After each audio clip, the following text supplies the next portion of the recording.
जय श्री राम भाई और बहनों, स्वागत है आपका हमारे कैरियर सीरीज में। जैसा कि आप हमारे पिछले वीडियो देखकर जान ही गए होंगे कि अगर आपकी जन्म कुंडली में कुछ एक प्लैनेट नीच की राशि में बैठे हुए हैं तो वह प्लैनेट आपको एक सूटेबल बिजनेस, एक सूटेबल कैरियर ऑप्शन दे सकते हैं। मेरा नाम निशांत सिंह है।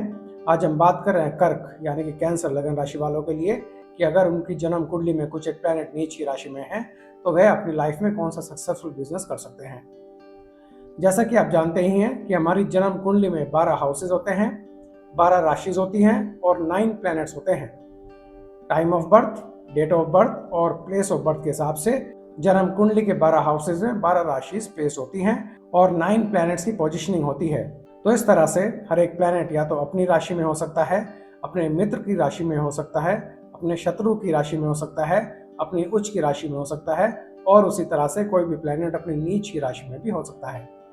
आज हम बात कर रहे हैं उस यूनिक प्लेसमेंट की जिसमें कि प्लैनेट अपनी नीच की राशि में प्लेस्ड है और वहां बैठकर वह आपके लिए एक सूटेबल बिजनेस, एक सूटेबल कैरियर इंडिकेट कर सकता है। आइए देखते हैं कैंसर यानी कि कर्क लगन राशि वाले अपनी जन्म कुंडली देखकर कैसे मालूम कर सकते हैं कि उनको कौन सा बिजनेस करना चाहिए, कौन सा कैरियर पाथ चुनना चाहिए। आइए शुरू करते हैं। फर्स्ट हाउस में नंबर 4 लिखा है तो ये कैंसर यानी कि कर्क लगन की कुंडली है। कैरियर जानने के लिए हमें देखना है 9th हाउस, 10th हाउस और 11th हाउस। 9th हाउस आपका लक और फॉर्च्यून को सिग्निफाई करता है, 10th हाउस प्रोफेशन और कैरियर को सिग्निफाई करता है और 11th हाउस गेन और इनकम को सिग्निफाई करता है। साथ ही साथ हमें 2nd हाउस और 12th हाउसेज भी देखने चाहिए। 12th हाउस बैंक बैलेंस और वेल्थ को सिग्निफाई करता है, 12th हाउस एक्सपेंस लॉस यानी कि खर्चों को सिग्निफाई करता है। 9th हाउस मीन यानी कि पाइसेस राशि में है, 12 नंबर लिखा हुआ है और उसके लॉर्ड है जुपिटर। 10th हाउस एरिस की राशि में है और उसके लॉर्ड होते हैं मार्स। 11th हाउस टॉरस राशि में है, वृषभ राशि में है, जिसके लॉर्ड वीनस हैं। 2nd हाउस लियो में है, लॉर्ड हैं सन। और 12th हाउस नंबर 3 लिखा है यानी कि जेमिनी की राशि में है और उसके लॉर्ड हैं मरकरी।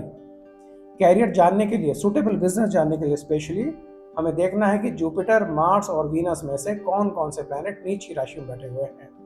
एक प्लैनेट नीच की राशि में है, 2 हैं या फिर तीनों के तीनों ही नीच की राशि में है। जौन सा भी प्लैनेट नीच की राशि में है वह आपको इंडिकेट कर सकता है कि आपके लिए successful business, successful career track कौन सा हो सकता है। 9th लॉर्ड जुपिटर अगर नीच की राशि में है यानी कि जुपिटर अगर कैप्रिकॉन की राशि में है, लगन है कर्क कैप्रिकॉन यानी कि 7th हाउस, जुपिटर अगर आपकी जन्म कुंडली में 7th हाउस में प्लेस्ड है तो वह नीच की राशि में है। जुपिटर नीच की राशि में बैठकर आपको कंस्ट्रक्शन से जुड़ा हुआ काम इंडिकेट करते हैं। ऐसा बिजनेस जिसमें कि आप कंस्ट्रक्शन प्रोजेक्ट में इन्वॉल्व हो, स्पेशली एजुकेशन इंस्टीट्यूट से जुड़े हुए कंस्ट्रक्शन में। आप पॉन शॉप से जुड़ा हुआ काम कर सकते हैं या फिर सेकंड हैंड बुक से जुड़ा हुआ काम कर सकते हैं। जो बुक्स ऑलरेडी यूज्ड हैं आप उनको खरीद कर दोबारा से बेच सकते हैं। आप पेपर वेस्ट से जुड़ा हुआ काम कर सकते हैं। आप क्वेश्चन पेपर के सॉल्यूशंस बनाकर बेच सकते हैं। क्वेश्चन पेपर कौन से हो सकते हैं?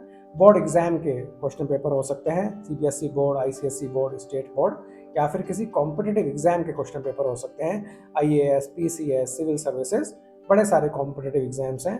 आप पिछले सालों के 5 ईयर्स, 10 ईयर्स के क्वेश्चन पेपर लेकर उनके सॉल्यूशंस बनाकर बेच सकते हैं। आपके लिए काफ़ी अच्छा बिजनेस बन सकता है। आप ट्यूशन और कोचिंग से जुड़ा हुआ काम भी कर सकते हैं। आपके एजुकेशन, आप उसको अपनी एजुकेशन क्वालिफिकेशन के ऊपर सुपर इम्पोज कर लें, फिर देखें कि आपको स्कूल से जुड़ा हुआ ट्यूशन लेना है, लोअर स्कूल में लेना है, मिडिल स्कूल में लेना है या फिर अपर स्कूल से जुड़ी हुई क्लासेस का ट्यूशन लेना है या फिर किसी कॉम्पिटिटिव एग्जाम की कोचिंग करानी है। आप सुनार, गोल्ड स्मिथ से जुड़ा हुआ काम कर सकते हैं। आप स्कूल और कॉलेज में एडमिशन का काम कर सकते हैं, स्पेशली अगर आप इंटरसिटी या फिर फॉरेन कॉलेज एडमिशन के लिए काम करें।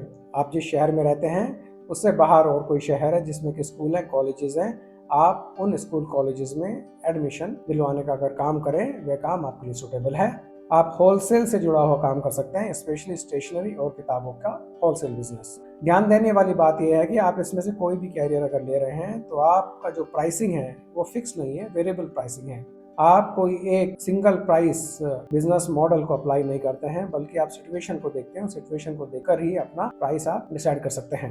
फॉर एग्जांपल, अगर आपका सेकंड हैंड बुक्स का काम है तो ठीक है कि आपने ऑलरेडी यूज बुक्स को खरीद लिया, लेकिन जो उसका सेलिंग प्राइस है वो आप एमआरपी, आपके लिए कोई बेंचमार्क नहीं है। जो भी आपको सूटेबल लगता है कस्टमर को देखकर आप वैसा ही प्राइस चार्ज कर सकते हैं। ये एक इंडिकेटिव लिस्ट है अब सवाल उठता है कि इसमें से कौन सा कैरियर आपके लिए सुटेबल है।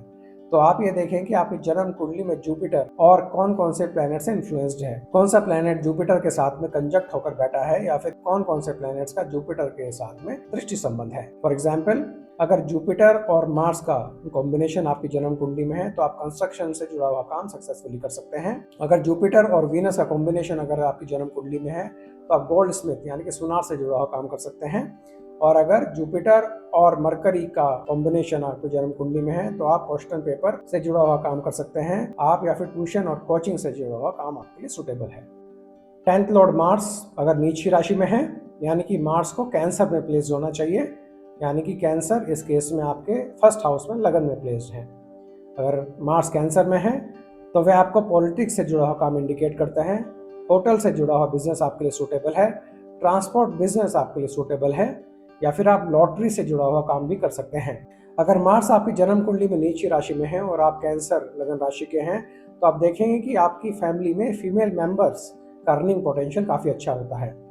आप डोनेशन लेकर अगर कोई काम करते हैं तो वह काम आपका यूजुअली सक्सेसफुल प्रॉफिटेबल बन जाता है। आप वेस्ट मटेरियल मैनेजमेंट से जुड़ा हुआ काम कर सकते हैं, क्लोथ्स वेस्ट हो गए, कपड़ों का वेस्ट हो गया, रैक्स हो गया, डोमेस्टिक वेस्ट हो गए, या फिर न्यूज़पेपर वेस्ट, ऐसा कोई भी वेस्ट मटेरियल से जुड़ा हुआ काम आपके लिए फेवरेबल है। आप कोई भी पुराने मटेरियल को रिसाइकिल कर कर उसको दोबारा से बेच सकते हैं। फॉर्मूला वही है, आपका जो भी प्राइस है वो कोई फिक्स प्राइस नहीं है। आप मार्केट सिचुएशन को देखते हैं, अपने कस्टमर को देखते हैं, उसकी फाइनेंशियल कैपेसिटी को देखते हैं और उसी के हिसाब से आप अपना फाइनल प्राइस डिसाइड करते हैं कि आपको अपना सामान कितने प्राइस में बेचना है। अब इस लिस्ट में से आपके लिए सूटेबल कैरियर कौन सा हो, तो फॉर्मूला वही है कि आप ये देखें कि मार्स का आपकी जन्म कुंडली में किस प्लैनेट के साथ में कॉम्बिनेशन है, किस प्लैनेट का मार्स के साथ में कंजंक्शन है, या कौन कौन से प्लैनेट मार्स के साथ में दृष्टि संबंध बनाए हुए हैं। फॉर एग्जाम्पल, अगर आपकी जन्म कुंडली में मार्स और सूर्य का कॉम्बिनेशन है तो आपका पॉलिटिक्स में कैरियर काफ़ी अच्छा हो सकता है। मार्स के साथ में अगर वीनस का कॉम्बिनेशन है तो आपको होटल से जुड़ा हुआ बिजनेस काफ़ी फेवरेबल आपके लिए हो सकता है। मार्स और सैटर्न का अगर कॉम्बिनेशन अगर आपकी जन्म कुंडली में है, वेस्ट मटेरियल मैनेजमेंट से जुड़ा हुआ बिजनेस आपके लिए काफ़ी फेवरेबल है। अगर 11th लॉर्ड वीनस नीच की राशि में है, वीनस नीच की राशि में होते हैं अगर वीनस जन्म कुंडली में वर्गो राशि में हो। अगर आप कैंसर लगन राशि के हैं तो वर्गो 3rd हाउस में हुआ, तो इस तरह से वीनस आपके 3rd हाउस में प्लेस्ड हो तो नीच की राशि में है। उस केस में आपके लिए बार का बिजनेस फेवरेबल है। आप वाइन और अल्कोहल से जुड़ा हुआ काम कर सकते हैं। आप वाइन और अल्कोहल को बेच सकते हैं, उनको ट्रेड कर सकते हैं, और अगर आपके पास में कैपिटल है तो आप उसका प्रोडक्शन सेटअप भी लगा सकते हैं। आप फिल्म इंडस्ट्री में अपना कैरियर ट्राई कर सकते हैं। आप एडवर्टाइजिंग में अपना कैरियर ट्राई कर सकते हैं, स्पेशली उन प्रोडक्ट्स की एडवर्टाइजिंग में जिसमें कि आपको कोई प्रायर एक्सपीरियंस लेने की अपॉर्चुनिटी ना मिली हो। तो इस तरह से आपको उस प्रोडक्ट के बारे में कोई प्रायर एक्सपीरियंस नहीं होता है, कोई प्रायर इंफॉर्मेशन या नॉलेज नहीं होती है, फिर भी आप उसकी एडवर्टाइजिंग कर सकते हैं। आप मॉडलिंग में अपना कैरियर ट्राई कर सकते हैं। बैंकेट हॉल से जुड़ा हुआ बिजनेस आप कर सकते हैं। बैंकेट हॉल जिसमें कि बर्थडे पार्टीज होती है, मैरिज पार्टीज होती है, फंक्शंस होते हैं, यह बिजनेस आपके लिए सूटेबल है। आप मूवी मेकिंग में अपना कैरियर ट्राई कर सकते हैं। आप सेकंड हैंड लग्जरी गुड्स का खरीदना और बेचने का काम कर सकते हैं, यह बिजनेस आपके लिए सूटेबल है। और आप किसी नॉन ब्रांड से मिला जुला प्रोडक्ट भी बनाकर बेच सकते हैं। फॉर एग्जाम्पल, जैसे कि आपने एडिडास का नाम सुना है तो वहीं पर आपने मार्केट में अबिबास के नाम से भी प्रोडक्ट देखे होंगे। तो इसी तरह से कोई नॉन ब्रांड से मिलता जुलता प्रोडक्ट आप बना सकते हैं और उसको बेच सकते हैं। आपके लिए भी फॉर्मूला वही है कि आपका जो सेलिंग प्राइस है वो फिक्स नहीं है, बल्कि आप मार्केट की सिचुएशन को देखते हैं, अपने कस्टमर को देखते हैं, उसका पेइंग पोटेंशियल देखते हैं और उसके हिसाब से ही आप सेलिंग प्राइस डिसाइड करते हैं। अब सवाल फिर से वही है कि इनमें से कौन सा कैरियर आपके लिए सबसे सूटेबल है। तब जरूर देखें कि आपकी जन्म कुंडली में किस किस प्लैनेट का वीनस के ऊपर इन्फ्लुएंस है। इन्फ्लुएंस कौन सा प्लैनेट वीनस के साथ में कंजंक्ट होकर बैठा हुआ है, कौन कौन से प्लैनेट के साथ में वीनस का दृष्टि संबंध है। फॉर एग्जाम्पल, अगर वीनस और चंद्रमा का आपस में कॉम्बिनेशन बन जाता है आपकी जन्म कुंडली में तो वाइन और अल्कोहल से जुड़ा हुआ काम आपके लिए सूटेबल है। और अगर उसमें मार्स का भी शेड आ जाता है, मार्स का भी इन्फ्लुएंस आ जाता है, तो आप आसानी से अपनी प्रोडक्शन सेटअप लगा सकते हैं। तो इस तरह से अगर 9th, 10th और 11th के लॉर्ड्स यानी कि जुपिटर, मार्स और वीनस नीच की राशि में है तो वह आपको एक suitable business option, suitable career choice आपको दे सकते हैं।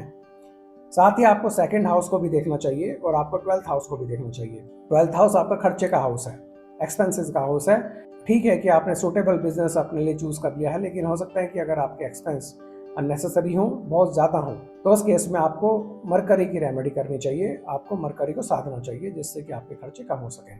आपको वहीं पर सेकंड हाउस भी देखना चाहिए जो कि आपका बैंक बैलेंस और सेविंग्स का हाउस है। ठीक है कि आपका बिजनेस अच्छा है, लेकिन फिर भी अगर आपका सेविंग्स या फिर बैंक बैलेंस एनहांस नहीं हो रहा है, तो काफ़ी संभावना है कि सेकंड हाउस का लॉर्ड सूर्य पीड़ित हो। तो उस केस में आपको सूर्य की रेमेडी करनी चाहिए, सूर्य की उपासना करनी चाहिए। मरकरी और सन यानी कि बुध देव और सूर्य देव की रेमेडी जानने के लिए आप हमारी प्लेलिस्ट रेमेडी प्लेलिस्ट में से सूर्य और बुध देव की रेमेडीज से जुड़े हुए वीडियोस देख सकते हैं। तो भाइयों बहनों, आप इस तरह से अपनी जन्म कुंडली देखें और मालूम करें कि आपकी जन्म कुंडली में क्या कोई ग्रह नीच ही राशि में है। अगर नीच ही राशि में है तो यह सोचकर परेशान नहीं हो जाना है कि प्लैनेट आपको नेगेटिव असर ही देगा। वह आपको एक सूटेबल बिजनेस, एक सूटेबल कैरियर भी इंडिकेट कर सकता है। और जो कैरियर्स हमने आपको बताए हैं उनमें से जो भी आपको ठीक लगे वह कैरियर आप अगर अपना प्राइमरी सोर्स ऑफ इनकम बनाएं तो बहुत अच्छा है। अगर आप अपना प्राइमरी सोर्स ऑफ इनकम नहीं बना पाते हैं तो आप उसको as a secondary source of income भी बना सकते हैं। अगर आप ऑलरेडी किसी बिजनेस में हैं तो आप उसमें से एक कोई कैरियर जो आपके लिए बेस्ट हो, बेस्ट सूटेड हो, वह career as a secondary source of income लेकर चल सकते हैं। और अगर आप जॉब में भी हैं तो भी आप उसमें से एक कोई कैरियर लें, एक कोई बिजनेस लें, सेकेंडरी सोर्स ऑफ इनकम बनाकर आप उसका फायदा ले सकते हैं। आप हमें कमेंट कर जरूर बताएं कि आपकी जन्म कुंडली में कौन सा प्लैनेट कौन सी राशि में बैठा हुआ है। हमारा वीडियो अगर आपको अच्छा लगा हो तो उसे लाइक कीजिए, अपने दोस्तों के साथ शेयर कीजिए और हमारे चैनल को सब्सक्राइब जरूर कीजिए। बहुत बहुत धन्यवाद।